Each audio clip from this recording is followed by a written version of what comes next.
TED Talk, you've got to start thinking.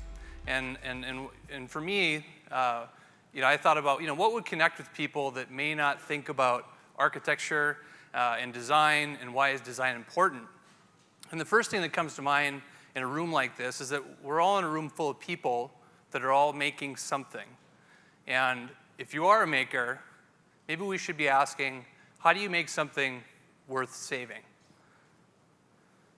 And so this is me in 1997. And I show this for a couple of reasons. This is the last day that I let my mom dress me. And this is also proof that I had better hair than Eric Hatch.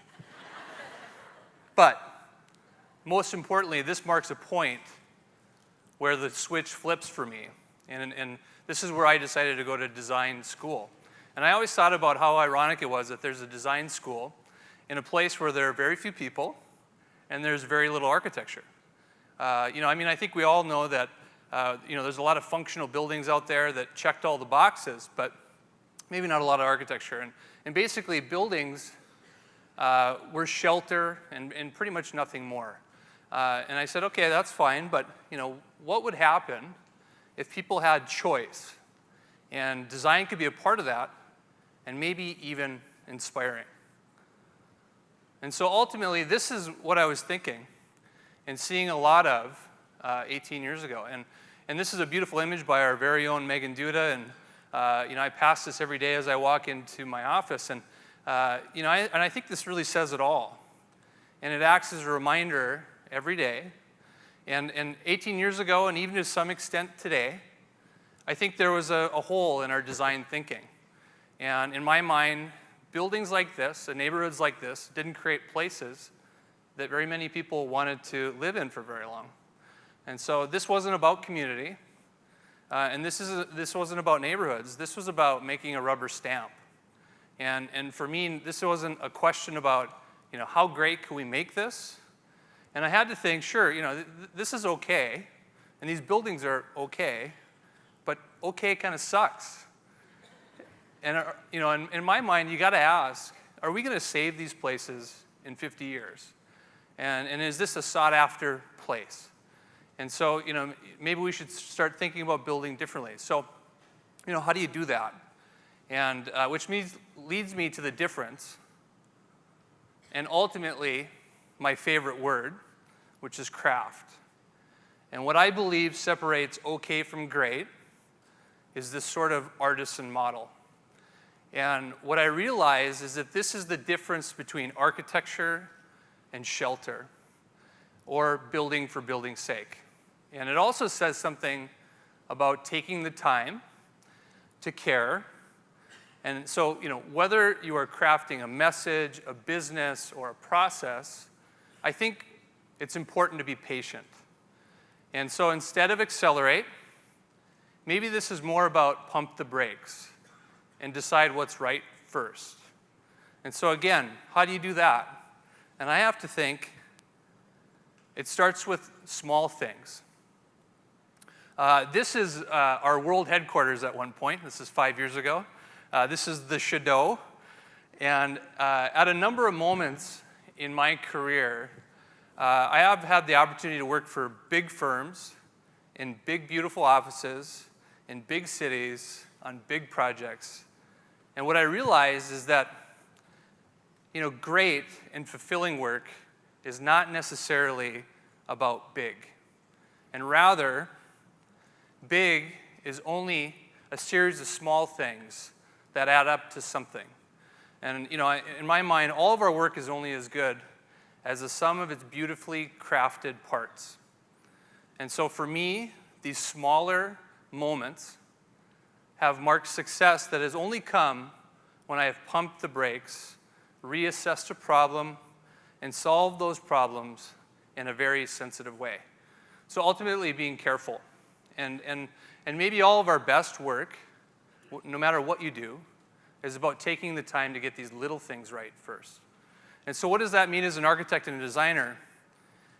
And I realized that I wanted to be what I call a citizen architect, or as some would say, a steward of place. So basically, much like the Shadow and the work that we were doing there, I think the most rewarding work is when you take care of the things in your own backyard. And so for me, the work was always about creating thumbprints that collectively add up to something. And hopefully, it ends with a body of work that shapes a community. So, in contrast to a built environment with no identity and no story, kind of the rubber stamp approach, we look at it as an assembly of rich, culturally expressive pieces that make up a unique place, and finding the magic in telling stories about people. So, in opposition to 1997 and the empty spaces, now we think about how we can fill the void that was once there.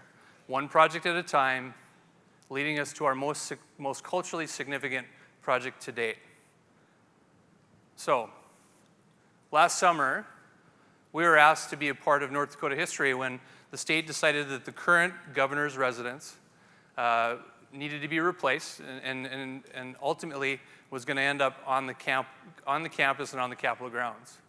And I'm not going to get too deep into this because it's a very complicated project, but the first thing that we were thinking was that we thought about this, well, how can we play a part in ensuring that this isn't a building that gets torn down in 50 years?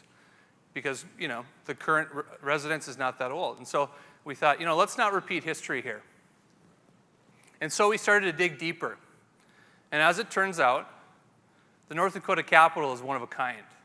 And I take a lot of pride in that. And we've got one of the only capitals that doesn't have a dome. It's asymmetrical instead of symmetrical. And it really says a lot about innovation and being creative and forward thinking. And ultimately, it says a lot about architecture. And so I thought, well, if we're going to do this right, this has to respect that context and to think deeper about what the place should be. And we returned to all the things that makes architecture magic. And that is celebrating the place through storytelling.